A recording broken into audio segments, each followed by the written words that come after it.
Hoy quiero hablarles del tema, el imperativo de permanecer en Cristo. Agarra ese título, agarra ese pensamiento. El imperativo de permanecer en Cristo. Hay muchas cosas que en este mundo no permanecen. Son pasajeras. ¿Usted ve la nieve que está afuera? Dentro de unos días ya no habrá nada de esa nieve. Y ojalá que no venga tan fuerte otra vez para que no tengamos que echar tan mal. No permanecen las cosas de este mundo. Pero hay alguien que sí permanece, y es Jesucristo. Hay algo que sí permanece, y es la palabra de Dios. Y la palabra permanecer, hermanos, está asociado de una manera especial con lo que llamamos nosotros el éxito. Los especialistas en estudiar el éxito hablan de la importancia de permanecer ¿dónde? En las metas, en los planes, los objetivos. El éxito pareciera estar determinado por la palabra permanecer. Permanecer. Usted será un buen padre, buen esposo y un hombre de bien si se propuso permanecer amando a sus padres primero, obedeciéndoles y respetándolos. Por lo tanto, hoy día usted es un buen hombre o buena mujer en ese aspecto si permaneció haciendo eso. En el campo de los trabajos, de los negocios, usted será un buen emprendedor si permanece finalizando lo que comenzó.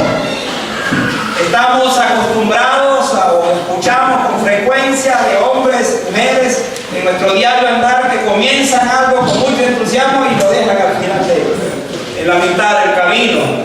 Usted puede pensar, por ejemplo, en una carrera universitaria o estudio, puede pensar en algún proyecto particular. Lo comenzó, pero las circunstancias lo obligaron a no seguir.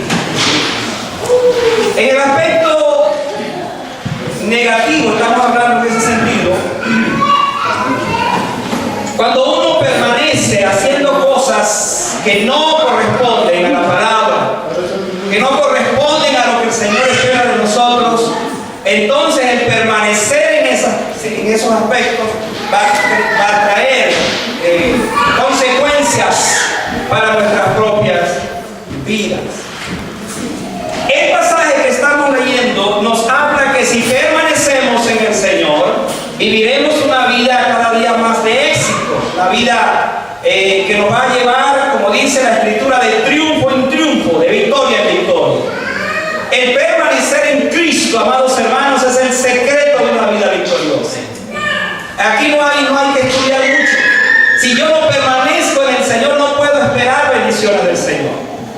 Si yo no estoy arraigado en Él, confirmado en Él, que es la idea de permanecer, pues yo tengo que saber que mi vida va a andar de un lado al otro en el aspecto espiritual.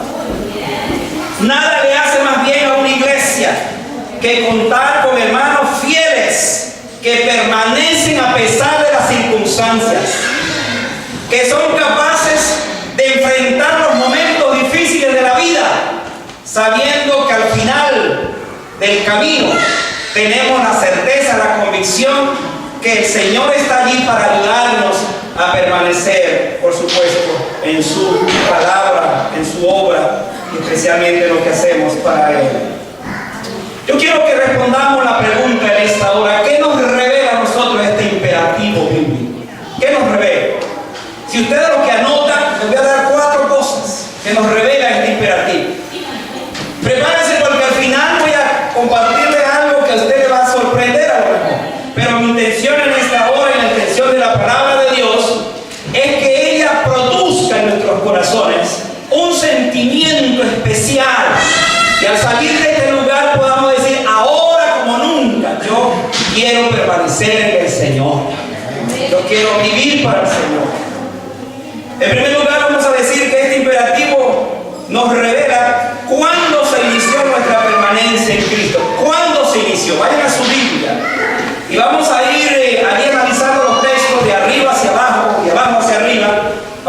sigamos una ilación lógica en este aspecto. El versículo 24 dice esto: lo que has oído desde el principio permanezca en vosotros. Allí la palabra clave es lo que has oído. Habla de el pasado, lo que has oído. Luego dice, si lo que has oído desde el principio permanece en vosotros, también vosotros ¿qué? Permaneceréis en el Hijo y en el más y en el Padre. Hermanos, esto es extraordinario. Ahora yo encuentro en este pasaje dos tiempos. El pasado de nuestra permanencia de pertenencia al Señor. Todo creyente tiene que tener un acta de nacimiento. Escuche esto, un acta de nacimiento. El Evangelio es la gracia soberana de Dios que interviene o que intervino en el pecador por medio del Espíritu Santo, produciendo en el corazón la experiencia de la regeneración. Nosotros oímos de esa salvación. Alguien nos habló de Cristo un día. Fuimos a una iglesia, escuchamos la palabra. Alguien se tomó la tarea de hablarme de Cristo. Ese es el pasado de mi salvación. Yo le entregué mi corazón a Cristo. Yo le rendí mi corazón al Señor en ese momento. Juan nos dice que eso que oímos, recibimos y aceptamos debe permanecer en nosotros. La experiencia gloriosa cuando yo le entregué mi corazón a Cristo. Esto es el gran tema de la perseverancia de los santos. ¿Por qué creemos nosotros que la salvación no se pierde? Porque yo recibí a Cristo en un momento dado en mi vida y hasta el día de hoy esa experiencia está allí, no se va. Hermano, el Espíritu Santo no es como venía en el Antiguo Testamento que iba y venía. Dice que Sansón vino el Espíritu de Dios e hizo tal cosa, pero después se fue. Hoy día nosotros tenemos al Espíritu Santo en nuestro corazón y no se va, es permanente, y eso es lo que nos da esa experiencia. Hay un evangelio que no puede ser cambiado. Los falsos maestros, según este pasaje, quisieron desviar a los creyentes de la fe en Cristo, pero Juan les recuerda a sus amados que ciertamente ese error que ellos cometieron no tenía que desviarles de la fe. Venía un anticristo, vino un anticristo, vinieron anticristos después y viene otro anticristo. Eso está planteado en la Biblia. ¿Cuál es la misión del anticristo según Juan? Confundir a los creyentes, confundir a los hermanos acerca de la fe. Pero la Biblia dice, lo que has oído desde el principio, ¿qué cosa? Permanezca en vosotros. Vaya chequeando porque le voy a poner la tarea para ver si me siguen. ¿En cuántas veces aparece la palabra permanecer en este pasaje? Vaya pensando en eso. Muy interesante. Observe cómo Juan en un mismo texto hace tres referencias a la palabra permanecer en este caso. Si la palabra recibida permanece en nosotros, entonces eso es garantía que también permaneceremos ¿con quién? Con el Padre y con el Hijo. A mí me llama la atención cómo Juan utiliza estos términos. Y es él el que habla en su libro precisamente de esa palabra. ¿Se acuerdan en el capítulo 10? Cuando él hablando de la seguridad de la salvación, dice que mis ovejas oyen mi voz y yo las conozco y ellas me siguen y yo les doy vida eterna y nadie las arrebatará de mi mano. Dice, y también que esas ovejas están en la mano del Padre y en la mano del Hijo. Me gusta poner el ejemplo a los nuevos creyentes cuando pensamos en esto, y es decir, esta es la mano de Dios, esta es su vida y esta es la mano de Cristo. Entonces un día cuando usted creyó en el Señor Jesucristo, vino y ambas manos hicieron esto. ¿Quién puede arrebatarnos de la mano del Padre y del Hijo? Entonces lo que hemos oído permanezca. De esa manera permaneceremos en el Padre y en el Hijo. Nosotros creemos en el Padre, creemos en el Hijo y creemos en el Espíritu Santo. Por lo tanto, la presencia de la Trinidad en nosotros nos da esa certeza. Hubo una actuación de Dios en el pasado, pero el versículo mismo, el versículo 24 nos dice que nos habla de la continuación de nuestra permanencia, ahora y después. El asunto de nuestra salvación no es solo una experiencia del pasado, sino una realidad que debe acompañarnos en el presente. En la vida cotidiana nos duele mucho cuando nos hemos propuesto permanecer en alguna meta loable y pronto la abandonamos. Lo mismo sucede cuando vemos a alguien, a un ser amado, abandonando aquello que pudo cambiar su futuro, que pudo hacer algo distinto en su vida. Pero mis amados hermanos, hay algo que no puede ser cambiado, y es el hecho de que nosotros permanezcamos en el Señor. En la vida cristiana, usted no puede decir que hoy yo soy cristiano, mañana no. Eso no puede darse. Yo he creído en el Señor en el pasado, creo en el Señor ahora y creeré en el futuro, porque el Señor está en mi corazón. El Señor está en mi vida. La idea del texto es mostrarnos que quien ha recibido al Señor como su único y auténtico Salvador está determinado a permanecer en Él. Míralo de esta manera. El Evangelio es como una semilla, o es una semilla, que un día se sembró en mi corazón. Y esa semilla va a depender de cómo fue mi vida para su crecimiento. Pero lo que sí es cierto es que si esa semilla fue real en mi corazón, esa semilla entonces comenzó a echar raíces. Y ahora mi salvación depende de esas raíces que fueron sembradas allí. Mi vida permanece en el Señor porque hay una raíz, la raíz del Evangelio que ahora está en mi vida. Por eso soy salvo. No es por mi comisión, es por la raíz que está allí en mi corazón. Hermano, que la única raíz que crezca en su corazón sea la raíz de la permanencia del Señor. No otra raíz, no una raíz de amargura, no una raíz de odio, no otra raíz, sino la raíz de la presencia del Señor en su vida. Amén. Otro imperativo es, hablando de esto, este imperativo nos revela por qué algunos no permanecen en Cristo. Ahora quiero que me presten mucha atención a esta parte, porque Juan nos presenta un asunto que es interesante. Mira lo que dice el versículo 19. Salieron de nosotros, pero no eran de nosotros, porque si hubiesen sido de nosotros, habrían permanecido con nosotros. Pero salieron para que se manifestase que no todos son de nosotros. Como un juego muy interesante de las palabras aquí. ¿Cuántas veces aparece la palabra nosotros? 4 veces. 4 veces aparece. Entonces salieron de nosotros. Este versículo, como otro que Juan escribe, hace un énfasis casi exagerado de una misma idea, como para remachar, para decirnos así es que ustedes tienen que aprender las cosas, sobre todo con la palabra nosotros. Es así como en un mismo texto aparece esta palabra repetida. ¿A quién se refiere el apóstol cuando dice salieron de nosotros? ¿Qué es lo que nos está diciendo Juan con esta palabra, mis amados hermanos? En el presente pasaje Juan está hablando del anticristo y de los anticristos. Habla de los engañadores que vienen a la iglesia o nacieron en ella y crecen con la cizaña juntamente con el trigo. Llegará el día cuando hay que cosechar ambas plantas y entonces en ese día se sabrá hasta dónde la verdad con el error se mezcló en ese sentido. La idea de este texto, salieron de nosotros, es una referencia, mis amados hermanos, al hecho indiscutible de que hay personas que llegan a las iglesias cuyo propósito es otro, cuyo propósito es engañar, torcer, cambiar las cosas. Por lo tanto, tales personas, según lo que dice Juan, ciertamente no pertenecen, no son de nosotros. ¿Cuál es la idea de todo esto? No debe sorprendernos cuando alguien, por ejemplo, se va de la iglesia y no regresa.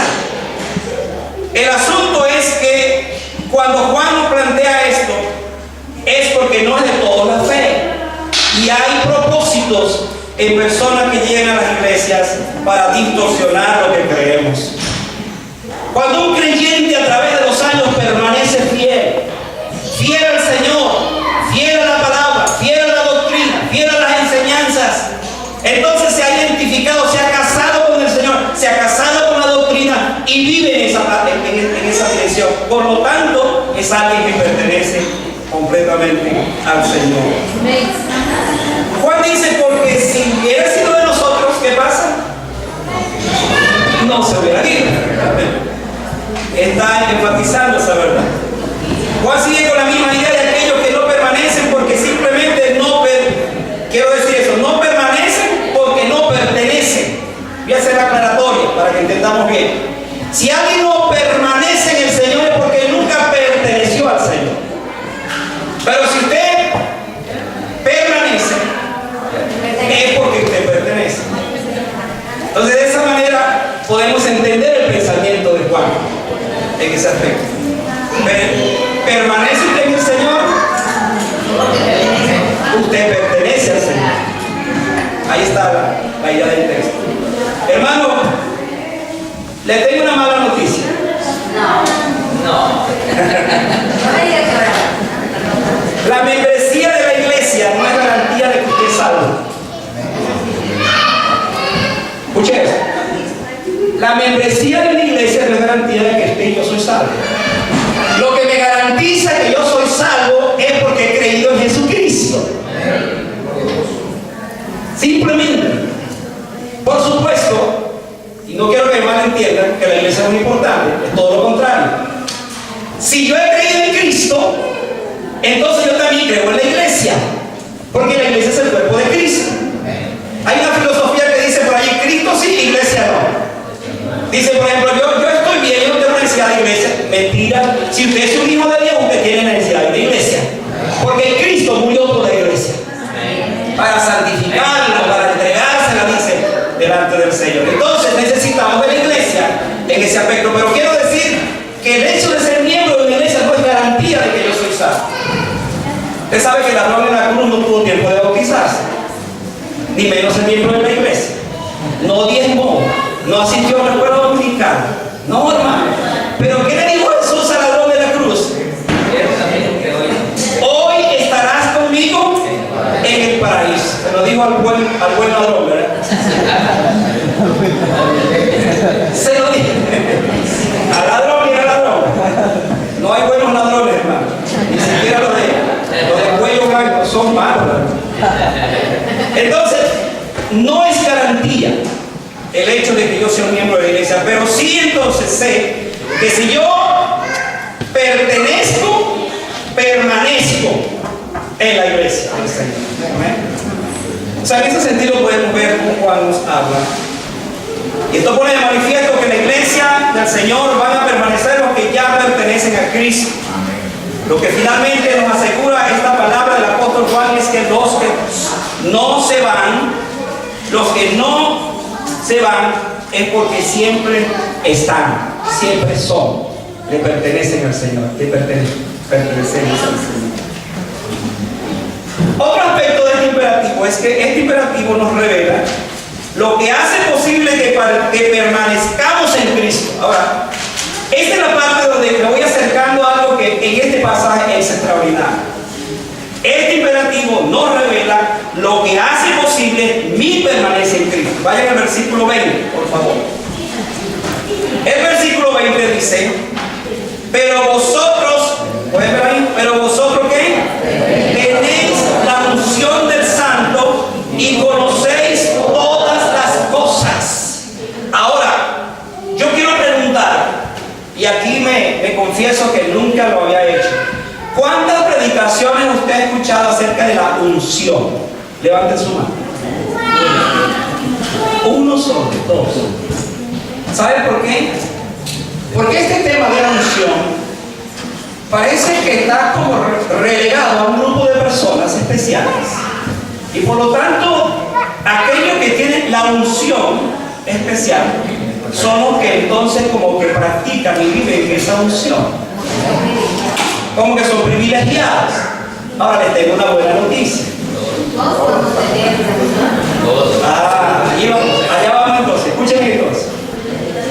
Este texto dice, pero vosotros, o sea, nosotros, tenéis la unción del Santo. Y hermano, cuando uno descubre esta palabra, y estamos hablando de pertenecer al Señor, entonces yo sé que es lo que me hace me entregué al Señor. El pero como conjunción, con una conjunción de este versículo necesariamente hace una conexión con el tema anterior. ¿Qué es lo que está hablando Juan? Dice que el anticristo o los anticristos tienen la misión de desviar al creyente de la fe. Juan estaba hablando de ellos, de los que salieron de nosotros. Sin embargo dice, pero nosotros, o sea, los hijos de Dios, los creyentes, tenemos la unción del Señor. Y la unción del Señor es la que establece la diferencia en la vida cristiana. Cuando hablamos de esto, estamos refiriéndonos a alguien que nos dio esa unción. Y ese alguien es el Espíritu Santo. Dice, tenemos la unción del Santo. Es una referencia entonces al momento cuando nosotros le entregamos nuestro corazón al Señor y Él, el Espíritu Santo, entonces vino a nuestra vida para hacer de nosotros la clase de cristianos que somos hoy día.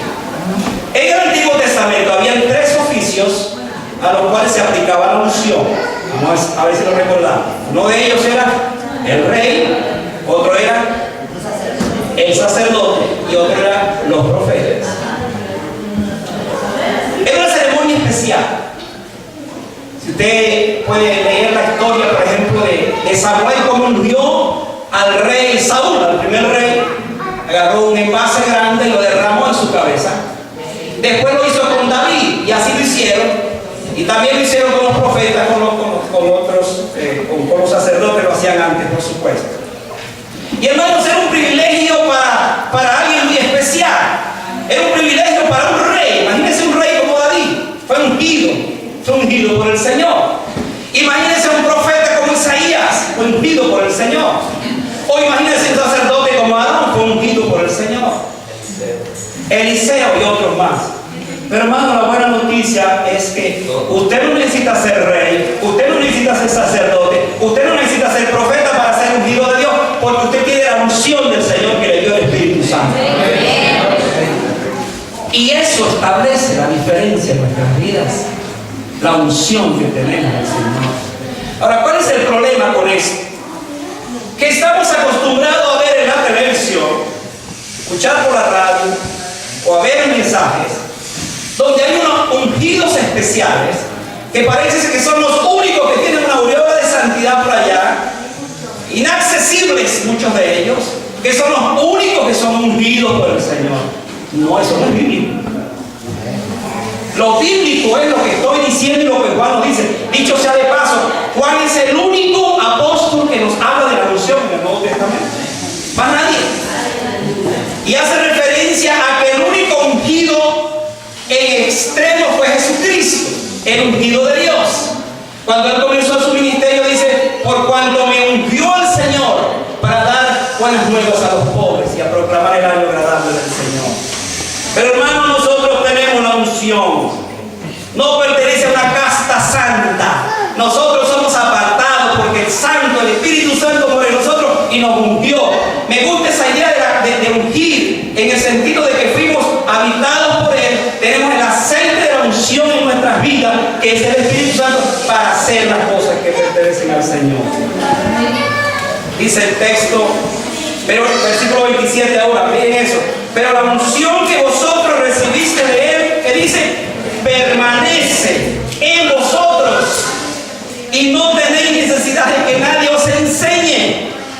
Así como la unción misma os enseña todas las cosas y es verdadera y no es mentira, según ella os ha enseñado, permanecer en Él. Hermano, qué bendición, qué privilegio para nosotros saber esto. Si usted no aprende más nada del mensaje que el pastor está dando, pero usted se va con la idea de que usted tiene la unción del Espíritu Santo en su vida, pues yo bajaré tranquilo al sepulcro, como Dios va a mí. Estaré seguro, confiado de que usted entonces captó lo que yo quise decir. La unción misma enseña todas las cosas. Juan atribuye el trabajo de esta unción a nuestra permanencia en Cristo. Bien se puede decir que el aceite del Espíritu que ha ungido nuestros corazones nos asegura la permanencia. Pablo habla del sello del Espíritu Santo, para referirse a la misma idea, la misma verdad. Fuimos sellados por el Espíritu Santo. Y hay en esto algo maravilloso, algo incomparable. Es tan importante este tema de la unción que debemos nosotros hablarlo, debemos practicarlo, debemos vivirlo. No siempre oímos esto, y la Biblia dice que es verdadera, que no es mentira. Bien pudiera haber aquellos que se arrogan una unción especial, pero al final resulta falsa. Si asumimos que la unción es verdadera y un equivalente a esa unción es la palabra de Dios que es verdadera, entonces nosotros estamos en la unción del Señor que es también verdadera para nosotros. Y un pensamiento final lo encontramos en el versículo 28. Este imperativo nos revela los resultados de permanecer en Cristo. Les dije a ustedes que me siguieran, porque esta parte que voy a presentarles para mí es el corazón mismo de lo que estoy diciendo, porque eso es el resultado. Dice el versículo 28: ¿Y ahora qué? Hijitos, permaneced en Él, para que cuando se manifieste tengamos confianza, para que en su venida no nos alejemos a Él avergonzados. Quiero repetirlo otra vez conmigo. Y ahora, hijitos, permaneced en Él, para que cuando se manifieste tengamos confianza, para que en su venida no nos alejemos de Él avergonzados. Me encanta cómo Juan utiliza términos como hijitos. Qué lindo llamar cuando un anciano, por ejemplo, como la anciana, nuestra hermana Berta, ella pudiera llamarnos a nosotros hijitos, por su autoridad, por su edad, pero también por su amor. Y nosotros sentir ese calor especial de que nos llamen hijitos es un término tan único. Es como cuando nuestros hijos nos llaman papi o papito, esos términos tan únicos, tan preciosos. Que nos llamen hijitos, y que Juan llame a sus lectores hijitos, es una manera de decir: ustedes son mi pertenencia también, yo me invertí en ustedes, porque ustedes le pertenecen al Señor. Entonces aquí hay dos cosas importantes. Permanecer en Él nos da confianza, hermanos, hermanos. Miren lo que dice el versículo: y ahora, hijitos, permanecer en Él. ¿Para qué? Para que cuando se manifieste tengamos confianza. Tengamos confianza. Cuando uno permanece en intimidad con una persona a quien ama, necesariamente tiene que conocerla. Hablando de sus virtudes, por ejemplo, y de sus defectos. Mire, hermano, esto es muy común entre los esposos. Cuando uno, mientras más avanza en el matrimonio, más se conoce, más conoce los defectos y más conoce las virtudes de una persona. ¿Por qué? Porque hay una intimidad, hay una relación. Ahora, ¿cuál es la diferencia con nuestro Señor? Cuando nosotros nos metemos con el Señor en esa intimidad, le conocemos más. Estamos mucho más cerca de Él. Por supuesto, la buena noticia es que del Señor lo que conoceremos será lo mejor, porque en el Señor no hay defectos, en el Señor no hay pecado. Dios es puro, absolutamente puro. Mi relación con Él entonces plantea de que yo entonces voy a conocerle y voy a tener confianza en Él. Pero escuche eso, hermanos.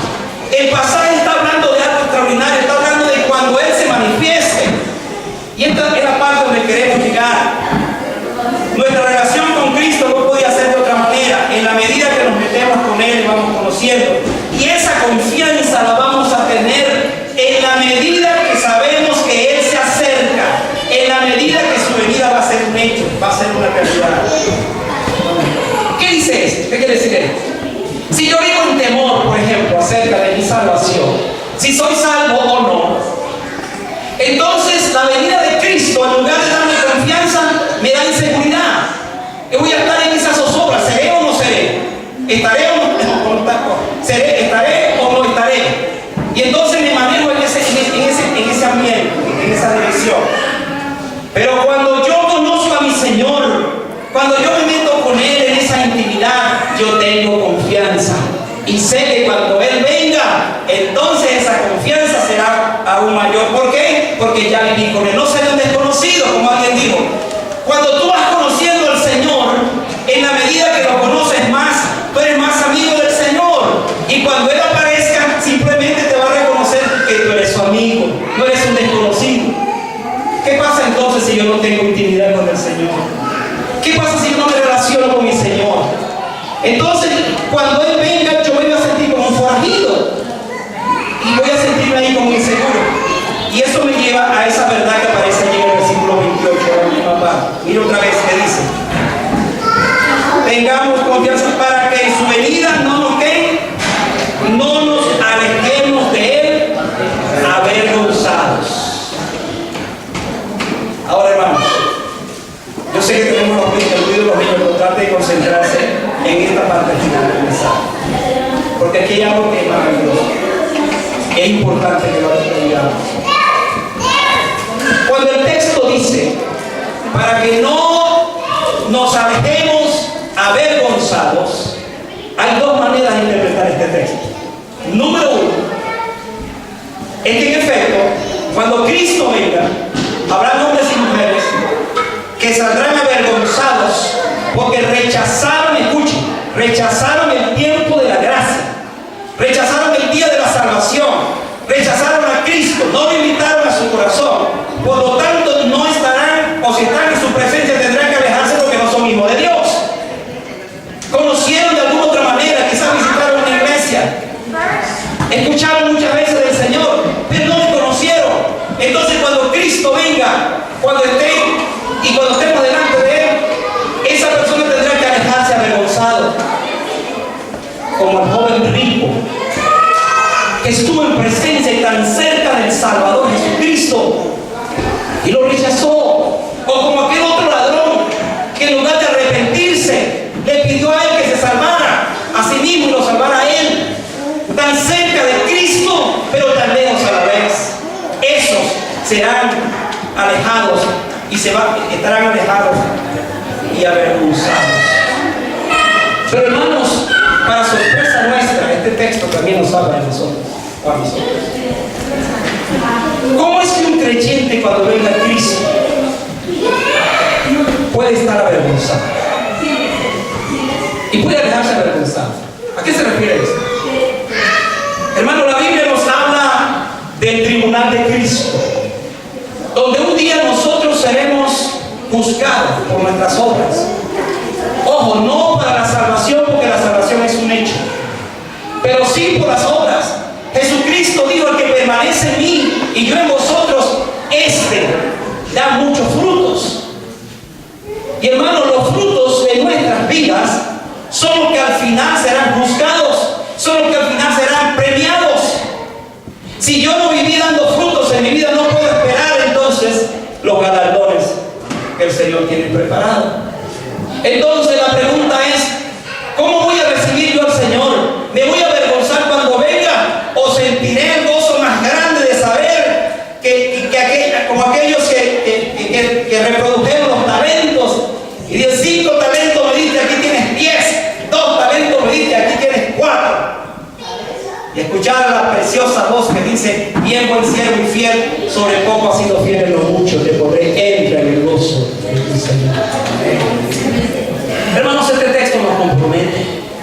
Este texto nos hace pensar: ¿qué hago yo con mi vida? Ya soy salvo, está bien, pero ¿qué estoy haciendo con mi vida?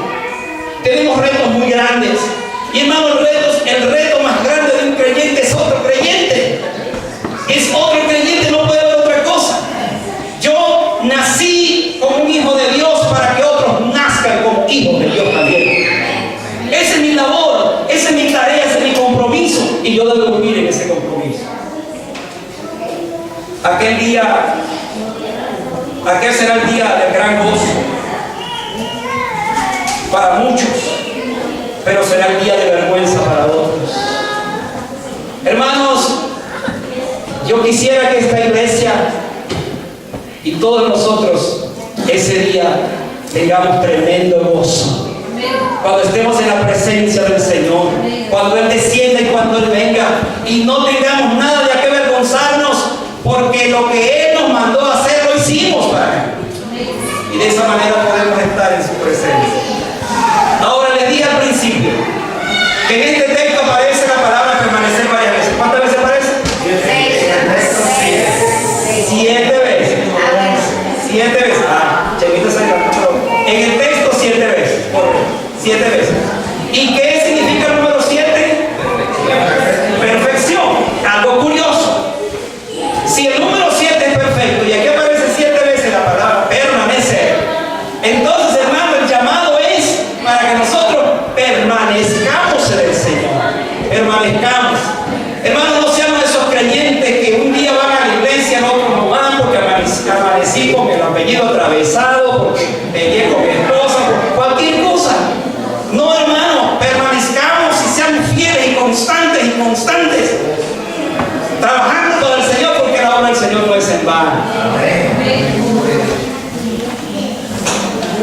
La salvación es un hecho de parte de Dios, pero yo soy llamado a permanecer en Cristo.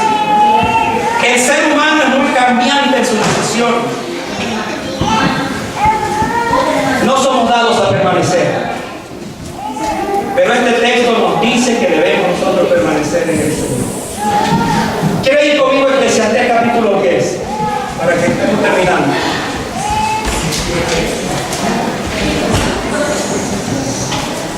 Eclesiastés es un libro del Antiguo Testamento. No es eclesiástico, que existe el libro eclesiástico, es católico. Y Eclesiastés está después de Proverbios, ¿no?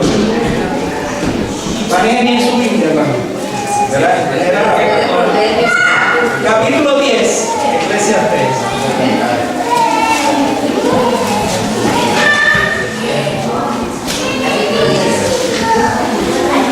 Mira lo que dice el versículo 4 de Eclesiastés 10. Dice así el versículo 4: si el espíritu del príncipe se exaltare contra ti, no dejes tu lugar. Subraya esa palabra. Escuche otra vez. Si el espíritu del príncipe se exaltare contra ti, no dejes tu lugar. Eso significa permanece. Porque la mansedumbre hará cesar grandes ofensas. Ahora quiero interpretar esto de una manera libre, si me permite. Voy a decir esto. El espíritu del príncipe, aquí pudiera ser el espíritu de Satanás, que siempre te va a decir: no sigas, detente. ¿Para qué vas a la iglesia? ¿Para qué te reúnes con esa cuerda de hipócritas que hay en la iglesia? Y te va a decir muchas cosas, te va a querer alejar. Pero dice el texto, no dejes tu lugar. Me encanta esto. No dejes tu lugar. Eso significa permanece. Si el espíritu de lo que sea viene contra ti diciéndote otra cosa, permanece, porque tú le perteneces al Señor. Tú eres una obra preciosa del Señor. ¿Sabe por qué decimos esto? Porque nosotros no somos de los que retroceden para perdición, sino de los que tienen fe para la preservación del alma. Que Dios nos bendiga, hermano, y que nos ayude cada vez más a permanecer en Cristo. Si permanecemos en Cristo, no importa en qué otra cosa podamos permanecer. Si yo permanezco en Cristo, esto es lo que me da la certeza y la seguridad de que no solo soy salvo ahora, sino seré salvo mañana y seré salvo siempre. Permanecer en Cristo significa que mi vida será útil. Permanecer en Cristo significa que yo seré un creyente que voy a dar frutos. Permanecer en Cristo significa que yo seré parte de una iglesia donde todos juntos haremos el trabajo para la gloria del Señor. Permanecer en Cristo significa fidelidad al Señor, fidelidad a la obra, fidelidad a lo que yo he recibido. Permanecer en Cristo significa que cada vez que la iglesia se reúna para hacer la obra del Señor, allí estoy yo. Allí estoy yo. Escuché estos días, ayer, para ser exacto, testimonio de la muerte del hermano José Sarabia. Aquellos que lo conocieron, los conocimos. Damos fe de un hombre. Me encantó algo que dijo alguien ayer, en una reflexión corta. Cuando él dijo, si por alguna razón la nieve, por ejemplo, u otra razón no podía ir a la iglesia, él lloraba, porque su anhelo más grande era estar en la casa del Señor para servir al Señor. Hasta hace 15 días, él predicó la palabra del Señor con toda su enfermedad. Hasta lo último, él permaneció en el Señor. No hay duda de dónde está él ahora. No hay duda. Hermanos, permanezcamos en Cristo. Pero permanecer en Cristo no significa que yo soy creyente a mi manera, como me venga en gana y sigo adelante. No, hermano, permanecer en Cristo significa envolverme en todas las cosas que Él pide de nosotros. Yo tengo un sueño muy grande con esta amada iglesia que estamos formando. Y es que en la medida que nosotros nos rendimos, nos entregamos a Él, en este sentido como estoy hablando, hermano, en esa medida Dios va a bendecir a su iglesia. Permanezcamos en la doctrina, permanezcamos en el tiempo para el Señor, permanezcamos dándole lo que a Él le pertenece, permanezcamos dándole nuestros dones y talentos, permanezcamos trabajando para el Señor. Y cuando Cristo venga, entonces no seremos avergonzados, sino que seremos entonces premiados, porque el Señor así lo ha establecido. Él viene para hacer eso también por sus hijos. Viene con sus galardones para nosotros. Que el Señor nos bendiga. Amén.